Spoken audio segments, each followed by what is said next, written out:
Today I'm going to show you how to make this loaded potato casserole. It's actually faux potato because we're using cauliflower to stand in for the potato.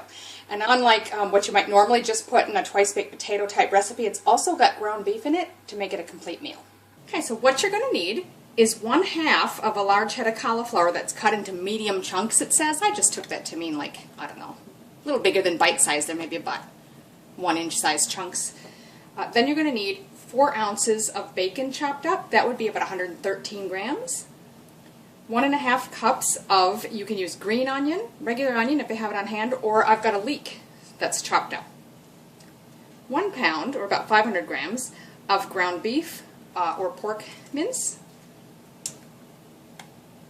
2 ounces, which would be 56 grams of cream cheese.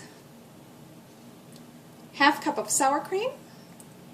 1/8 teaspoon of coarsely ground black pepper, and then 2 cups of a shredded cheddar cheese.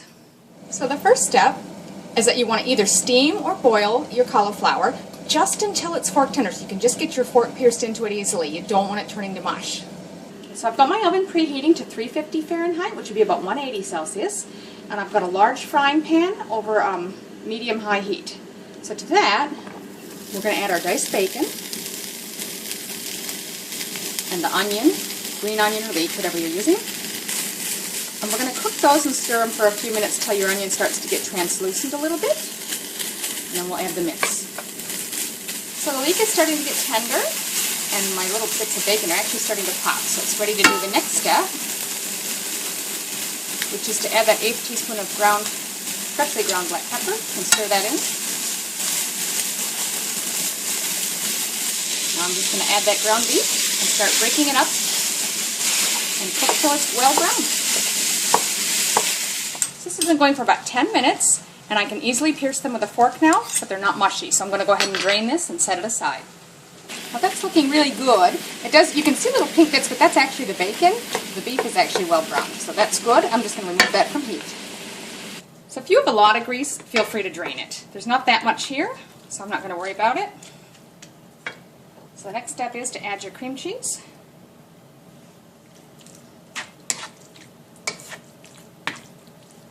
So once you've got that mixed in well, then you're going to add your 1/2 cup of sour cream.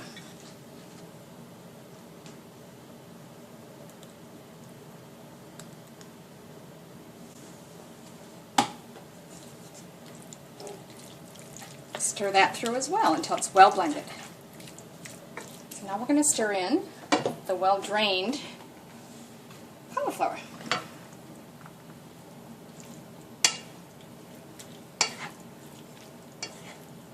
Now, if your frying pan is the type that can go straight in the oven, you can just add the cheese and plop it in the oven right now just the way it is.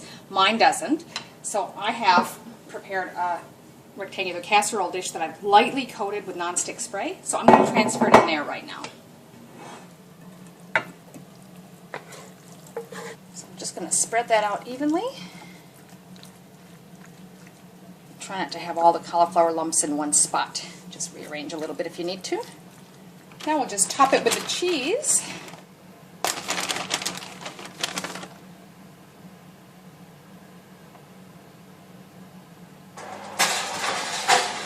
To 30 minutes, or until heated through. So that's been 20 minutes, and as you can see, it's quite golden brown on top, so I'm going to go ahead and pull it out.